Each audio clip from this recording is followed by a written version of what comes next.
12 na. Ayan po, Honda Jazz. Kanina po, nakalagay ito sa pagpasok ko. Ito yung duplicate niya, di ba? Nakalagay po siya sa drive. Pag nakalagay po siya sa drive, ito pong susi, hindi natin mabubunot. Okay. So, kahit nasa neutral, hindi po siya mabubunot. That is for safety purpose po. So, kailangan ilagay niyo siya sa... Hindi ba nakalagay doon yan kanina? Hindi po, nakadrive po. So, nakalagay ngayon siya, nilagay ko siya ngayon sa park para mabunot. Ngayon, hindi niyo rin po siya ma-start kung nakalagay sa drive. Kailangan po naka-neutral. Nangyari sa'yo, bakit mo naman kami inano? Or naka-park. Naka-park po yan. I-start po yan pag Wala namang ano dun sa battery? Wala po, wala po.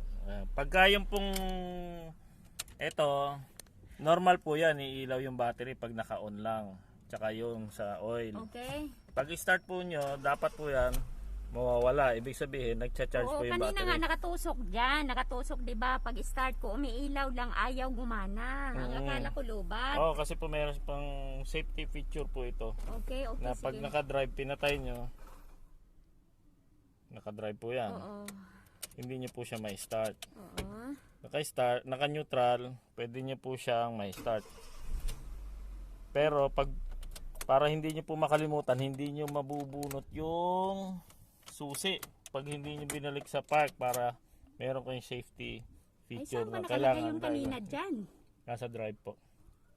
Ay, lintik So, na hindi po siya lobat kasi sabi nyo wala pang 1 year. Silipin ko na rin.